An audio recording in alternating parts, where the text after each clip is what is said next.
Welcome to new TV Telugu. ఇప్పుడు Telangana top 10 చూద్దాం. నిబంధనలు పాటించని వాహనదారులపై మోటార్ వెహికల్ చట్టం ప్రకారం చర్యలు తీసుకుంటామని ట్రాఫిక్ ఎస్ఐ దేవేందర్ తెలిపారు.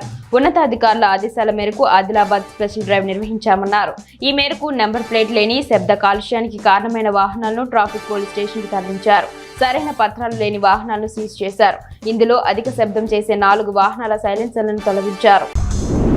రాష్ట్ర ప్రభుత్వం ప్రతిష్టాత్మకంగా చేపడుతున్న కులగణన రీసర్వేలో ప్రతి ఒక్కరు వివరాలను నమోదు చేసుకోవాలని రాష్ట్ర బీసీ కమిషన్ సభ్యులు బాలలక్ష్మి అన్నారు.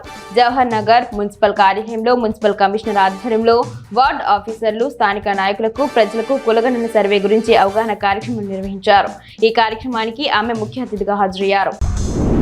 ఎమ్మెల్సీ ఎన్నికల పోలింగ్ సజావుగా జరిగేలా అధికారులు విధులు నిర్వహించాలని జిల్లా కలెక్టర్ కోయ శ్రీహర్ష అన్నారు. పెద్దపల్లి సమీకృత కలెక్టరేట్ లో గ్రాడ్యుయేట్, టీచర్స్, ఎమ్మెల్సీ స్థానాల ఎన్నికలపై అదనపు కలెక్టర్ వేణుతో కలిసి సంబంధిత అధికారులతో సమీక్ష నిర్వహించారు. ఫిబ్రవరి 27న ఉదయం 8 గంటల నుంచి సాయంత్రం 4 గంటల వరకు పోలింగ్ జరిగే కేంద్రాల వద్ద అవసరమైన ఏర్పాట్లు పూర్తి చేయాలని ఆదేశించారు. బెల్లంపల్లి మండలంలోని బట్వాన్పల్లి గ్రామంలో ఇటీవల షార్ట్ సర్క్యూట్ తో ఇల్లు కోల్పోయిన భీమయ్య కుటుంబాన్ని బెల్లంపల్లి ఎమ్మెల్యే గడ్డం వినోద్ పరామర్శించారు. ఆయన ఇంటికి వెళ్లి కుటుంబ సభ్యులను ఓదార్చారు. మొదటి విడతలో ఇందిరమ్మ ఇల్లు ఇప్పించడానికి తన వంతు కృషి చేస్తానని హామీ ఇచ్చారు.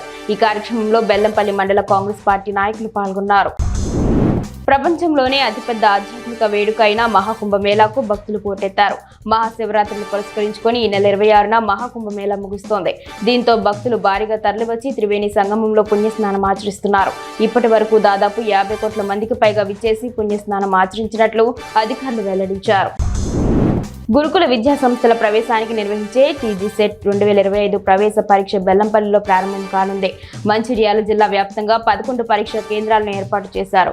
బెల్లంపల్లిలో 4, చెన్నూరులో 2, లక్షీటిపేటలో 2, మందమర్రి, కోటపల్లి, జైపూర్లలో ఒక్కో పరీక్ష కేంద్రం ఏర్పాటు చేశారు. మొత్తం 5035 మంది విద్యార్థులు పరీక్ష రాయనున్నారు. ఉదయం 11 గంటలకు పరీక్ష ప్రారంభం కానుంది. బెల్లంపల్లి మండలంలోని కన్నాల బుగ్గ రాజరాజేశ్వర స్వామి దేవాలయానికి వెళ్లే దారిలో నిర్మించిన రోడ్డును బెల్లంపల్లి ఎమ్మెల్యే గడ్డం వినోద్ పరిశీలించారు. ఈ సందర్భంగా ఆయన మాట్లాడుతూ గత కొన్నేళ్లుగా ఆలయానికి రోడ్డు సౌకర్యం లేకపోవడంతో భక్తులు ఇబ్బందులు పడ్డారని గుర్తు చేశారు. కాంగ్రెస్ ప్రభుత్వ హయాంలో అటవీ శాఖ అనుమతులు తీసుకుని యుద్ధ ప్రాతిపదికన రోడ్డు పనులు చేపట్టినట్లు ఆయన స్పష్టం చేశారు.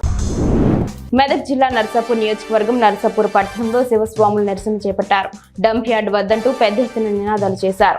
ఈ కార్యక్రమంలో శివస్వాములు తదితరులు పాల్గొన్నారు. సంగారెడ్డి మండలం ఫసల్వాదిలోని శ్రీ జ్యోతిర్వాస్తు విద్యాపీఠంలో కోటి రుద్రాక్ష మహోత్సవ వేడుకలు ఘనంగా ప్రారంభమయ్యాయి. విద్యాపీఠం వ్యవస్థాపకులు బ్రహ్మశ్రీ డాక్టర్ శ్రీ మహేశ్వరి గణపతి పూజతో కార్యక్రమాన్ని ప్రారంభించారు. అనంతరం ఆశ్రమంలో అమ్మవారి విగ్రహంతో ఊరేగింపు కార్యక్రమాన్ని జరిపించారు.